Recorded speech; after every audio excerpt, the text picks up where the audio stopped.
Light section. ठीक है, simple सी चीज है। इसके अंदर लाइट का जब भी लाइट का सेक्शन कब रिपेयर करना है, तो सिंपल सी चीज है कि जब हमारी डिस्प्ले के ऊपर ग्राफिक्स हमें आ रहे हैं लेकिन वो ग्राफिक्स ग्लो नहीं हो रहे, तो उस कंडीशन में हमें ये लाइट सेक्शन पूरा का पूरा मालूम होना चाहिए। ठीक है, तो इसके अंदर कौन कौन सी लाइनें रहती है, बेसिक सा छोटा सा ड्राइवर है, उसके रिलेटेड हम आपको आज समझाते हैं।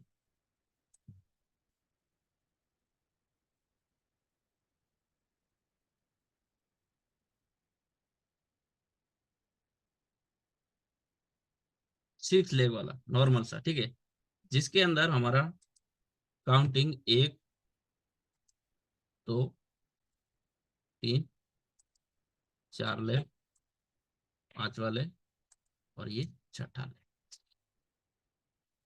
6 लेग का ड्राइवर आईसी है। तो सबसे पहले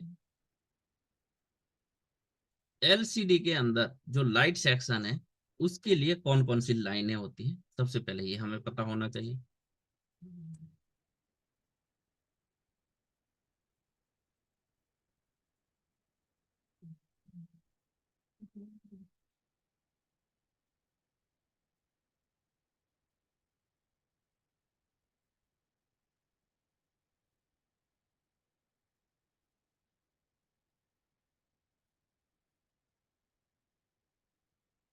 एलसीडी है ना।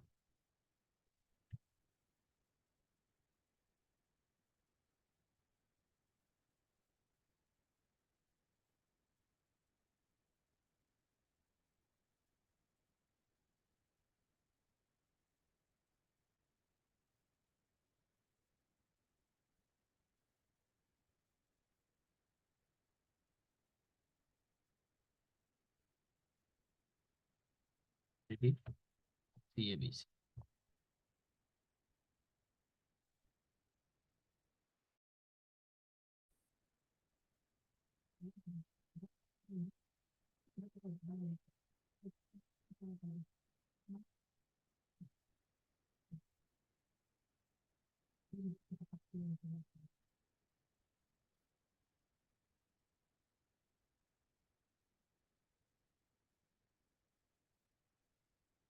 एलसीडी कैथोड, ठीक है।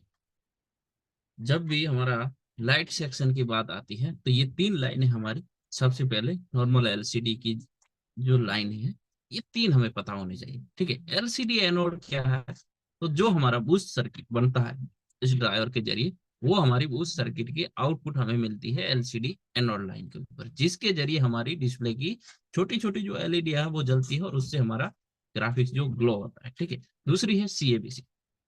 एलसीडी सीएबीसी किसी के अंदर देखो तो पल्स विथ मॉड्यूल पीडब्ल्यूएम होगा। ठीक है, तो ये क्या होता है, ये हमारा ड्राइवर का इनेबल रहता है। ठीक है, जो डिस्प्ले से या किसी किसी model circuit to circuit change हो सकता है, पावर या डिस्प्ले से आ सकता है। ठीक है, इसके अलावा कैथोड, कैथोड लाइन को क्या बोला जाता है, तो एफबी, फीडबैक। इसके अलावा ये 3 लाइनें इस एलसीडी के लाइट सेक्शन की है। ठीक है, अब इसके अंदर जिस सर्किट के अंदर 6 लेग वाला ड्राइवर पाया गया है, सबसे पहले हम देखेंगे कि इसकी इनपुट रिक्वायरमेंट क्या है।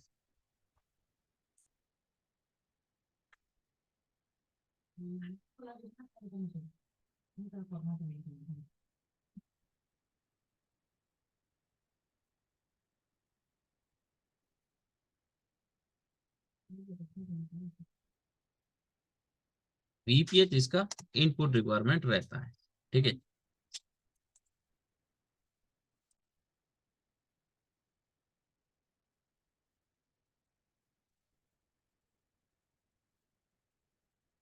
दो और 3 नंबर हमारा ग्राउंड हो गया।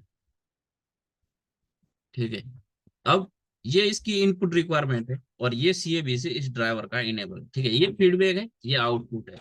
तो इसके अंदर कौन कौन से कंपोनेंट रहते हैं। ठीक है, तो किसी किसी मॉडल के अंदर देखेंगे तो सीरीज कैथोड में भी लाइन के अंदर भी कुछ रजिस्टर रहते हैं, और हमारी जो एलसीडी एनोड की लाइन है इसके अंदर भी सीरीज कंपोनेंट रहते हैं। ठीक है, जो 0 ohms के रजिस्टर हो सकते हैं या फ्यूजिबल इंडक्टर हो सकते हैं। ठीक है, दूसरी, यहाँ पे बूस्ट सर्किट जब भी बनता है तो उसके लिए क्या क्या रिक्वायरमेंट रहती है, तो सबसे पहले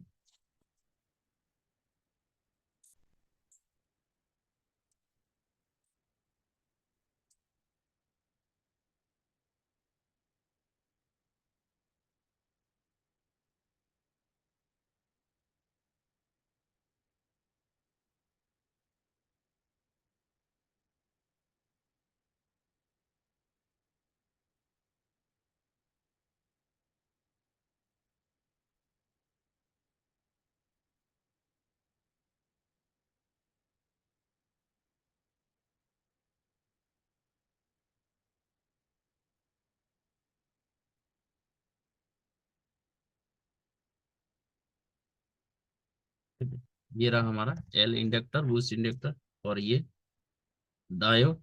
ठीक है, इसके अलावा यहाँ पे देखेंगे तो कुछ इस लाइन के और कंपोनेंट रहते हैं एनोड की लाइन के अंदर। फ्यूजेबल इंडक्टर हो गया, छोटे छोटे यहाँ पे पावर सेविंग के लिए जो बूस्ट सर्किट बन रही है उसके लिए हमारे कैपेसिटर हो। ठीक है, तो इसको आर लिख देते हैं, ये भी हमारा हाँ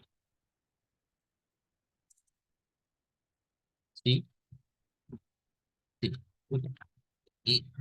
यहाँ पे एक इंडक्टर रहेगा, ठीक है, जो बूस्ट इंडक्टर बूस्ट सेक्शन के अंदर लगा है, इसलिए इसको बोला जाता है बूस्ट इंडक्टर। ठीक है, नॉर्मल ये क्या है हमारा पावर इंडक्टर। ठीक है, दूसरा रहेगा यहाँ पे सीरीज में डायोड। तो यहाँ पे जो ये इसकी रिक्वायरमेंट है। ठीक है, अब इसके अंदर ये सर्किट कैसे काम करता है, सिंपल सी चीज है कि यहाँ पे सबसे पहले हमारा आएगा क्या वीपीएच। ठीक है, 3.7 वोल्टेज वीपीएच हमारा इस आईसी के अंदर 6 लेग के अंदर इनपुट हुआ। ठीक है, वही वीपीएच क्या है, बिना पावर ट्रिगर करते हैं। ठीक है, उससे पहले यही वीपीएच क्या है कि इस आईसी से घूम के यहाँ पे ये स्विचिंग लाइन के साथ कनेक्ट हो जाता है। ठीक है, ये होती है इसकी इन लाइन। ठीक है, ये एफबी लाइन। ठीक है, ये एनसीबी रहता है।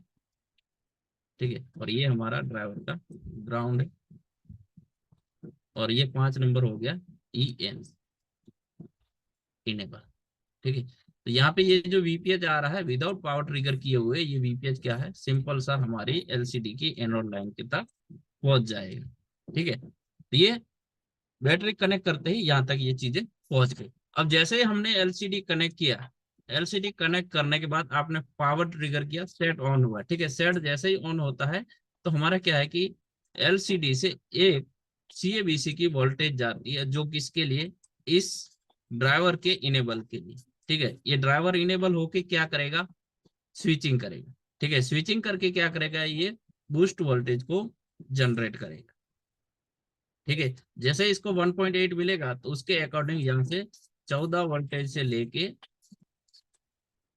30 वोल्टेज तक देखने को हमें मिलती है एलसीडी एनोड की लाइन के ऊपर। ठीक है, अब यहाँ पे जो स्विचिंग हो रही है, वोल्टेज बन रही है, वो बन के यहाँ से होके यहाँ तक आएगी, और वो लाइन फिर जैसे इस एलसीडी की जितनी रिक्वायरमेंट है उसके अकॉर्डिंग ये यहाँ तक चली जाएगी एलसीडी के ऊपर। ठीक है, जब एलसीडी के ऊपर चली जाएगी तो एलसीडी के अंदर क्या रहती है, छोटी छोटी एलईडियां रहती है। तो सिंपल सा मैं यहाँ पे बता देता हूँ, ये हमारा ये एलसी एलईडी है। ठीक है, छोटा सा बल्ब। अब इसका दूसरा सिरा एक एनोड के साथ कनेक्ट है और दूसरा किसके साथ रहेगा, कैथोड के साथ कनेक्ट। ठीक है, अब ये कैथोड के साथ जब कनेक्ट रहेगा तो ये क्या करेगा, ग्लो करेगा। ठीक है, ग्लो करेगा तो हमारा डिस्प्ले के ऊपर ग्राफिक्स ग्लो करने लगेगा। अब इसको कैसे पता ड्राइवर को कि मैंने जो स्विचिंग करके वोल्टेज दिया है वो उतना ही देना है या इससे ज्यादा वोल्टेज चाहिए। ठीक है, तो उसके लिए चाहिए हमारा फीडबैक, जो हमारी एलसीडी कैथोड की लाइन काम करती है। तो यहाँ पे हमारा 80 90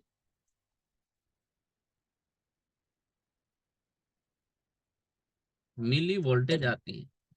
ठीक है, जो क्या करेगी, जैसे रिटर्न यहाँ पे आएगी उसके बाद इस आईसी को ये फीडबैक दे रही है कि आपने जो भी बूस्ट सर्किट एक्टिव किया है वो वहां तक पहुंच चुका है। ठीक है, और उसके बाद वो उसी कंडीशन में स्विचिंग करता रहेगा। जब स्विचिंग होती है प्रक्रिया, तो देखिए दोस्तों, स्विचिंग प्रक्रिया के दौरान क्या है कि कितनी भी तेज स्विचिंग कर रहा है। ठीक है, स्विचिंग कौन करते हैं, इसके अंदर कौन से कंपोनेंट रहते हैं, तो मॉसफेट रहते हैं। ठीक है, तो वो स्विचिंग जब भी करते हैं तो कितना भी तेज स्विचिंग हो लेकिन बीच में थोड़ा सा भी ब्रेक होता है तो हमारे पावर सेवर जो कंपोनेंट है ये इसको संभाल के रखते हैं। उसके बाद ये कंटिन्यू चलता रहता है। ठीक है, जिससे हमारा कंटिन्यू डिस्प्ले ग्लो करता रहता है। ठीक है, कब तक, जब तक एलसीडी सीएबीसी मिलता रहेगा तब तक ये बूस्ट सर्किट एक्टिव रहेगा। जैसे ये बंद हुआ, हमारा बूस्ट सर्किट भी बनना बंद हो जाएगा। नॉर्मल जो हमारा वीपीएच आ रहा है वही यहाँ पे आके रुक जाएगा।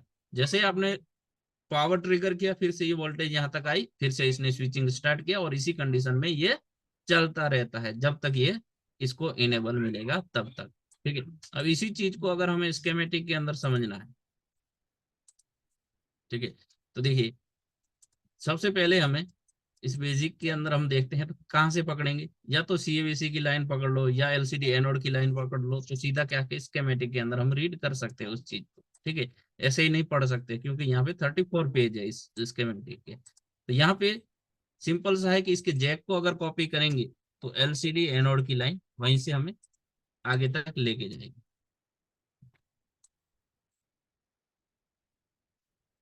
ठीक है, ये जैक है, यहाँ पे हम पकड़ेंगे बैक लाइट एलईडी। ठीक है, इसके अंदर कौन कौन सी लाइन है, जैसे एलसीडी एनोड, एलसीडी कैथोड और एलसीडी पीडब्ल्यूएम। ठीक है, तीन लाइन है, तीनों में से किसी के ऊपर भी जाएंगे तो ये हमें ड्राइवर तक लेके जाएंगे। ठीक है, जैक से निकला लाइन यहाँ पर आया, बीच में है 1000 ओम्स का एक फीडबैक इंडक्टर, फ्यूजेबल इंडक्टर। ठीक है, आगे देखेंगे तो इस ड्राइवर को देखते हैं तो इसके अंदर क्या है। टोटल 6 लेग का ये ड्राइवर है। कहाँ पे, U2302 कंट्रोल सी।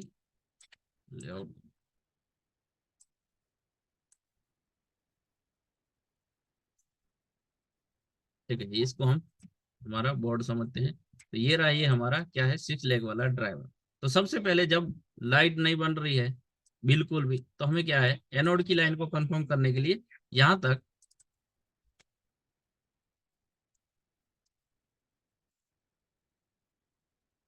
कहाँ पे पाया गया है, FB वाला, यहाँ पे। ठीक है, यहाँ तक हमारा VPH आउट हो रहा है या नहीं हो रहा है। ठीक है, जिससे हमें कंफर्म हो जाएगा कि हमारी एनोड लाइन और इनपुट में कोई दिक्कत है या नहीं। ठीक है, अगर नहीं मिल रहा है तो आगे हमें 2301 डायोड है, इसको देखना पड़ेगा। ठीक है, ये सीरीज वाला डायोड। इसके बाद आगे इसका कंपोनेंट है L2301। ठीक है, जो हमारा एक पावर इंडक्टर है,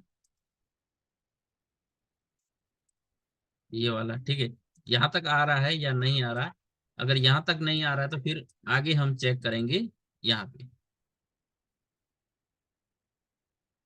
ठीक है, 600 ओम्स का इंडक्टर है, कंट्रोल V। ठीक है, यहाँ तक हमारा VPH आना चाहिए। अगर यहाँ तक नहीं आ रहा है तो VPH बोर्ड में जहां जहां पे ट्रैवल कर रहा है, DC टू DC IC से निकल के कहीं से भी उठा के हम यहाँ तक पहुंचा सकते हैं उसको। ठीक है, अगर आ रहा है तो उसके बाद हमारा क्या कंडीशन बनता है कि हमारा VPH इन है, एनोड के ऊपर VPH मिल रहा है, तो नेक्स्ट हमें चेक करना चाहिए LCD कैथोड के अंदर कौन कौन से कंपोनेंट है। ठीक है, तो सबसे पहले यहाँ पे देखेंगे तो 23010।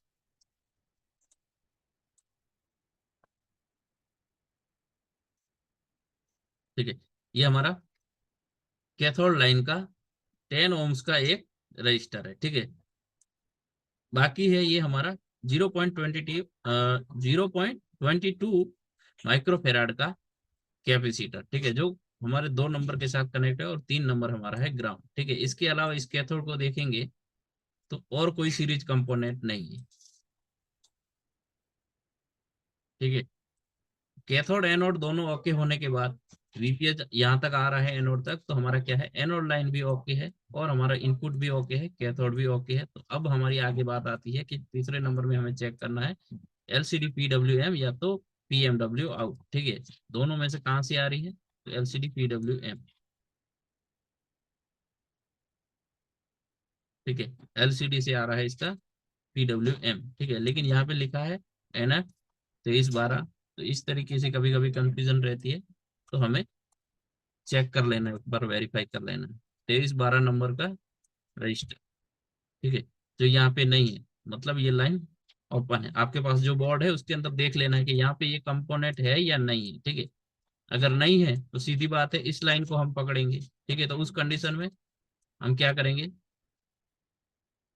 PWM out.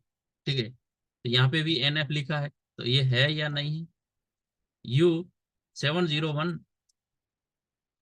PM8937। ठीक है, पावर IC के GPIO से आ रहा है, तो ये लाइन कनेक्ट है या नहीं है।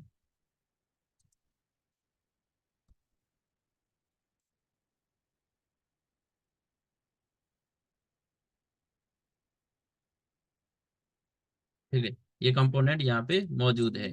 तो 1.8 जो है हमारा PWM का, वो कौन बना रही है, पावर बना रही है। अगर ये सारी चीजें रिक्वायरमेंट ओके है तो नेक्स्ट हमें, अभी भी हमारा बूस्ट सर्किट एक्टिव नहीं हो रहा।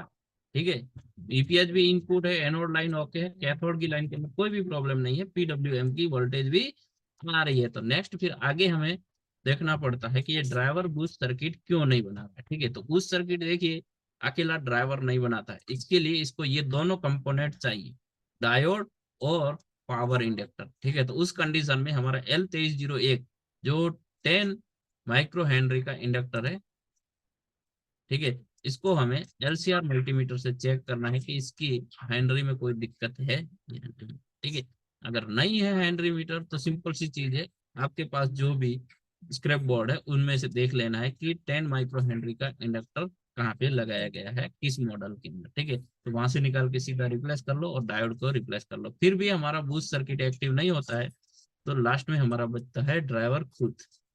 ठीक है, इसके बाद अगर ड्राइवर ओके रहेगा तो फिर हमारा बूस्ट सर्किट एक्टिव होगा और हमारा बैकलाइट ओके हो जाएगा।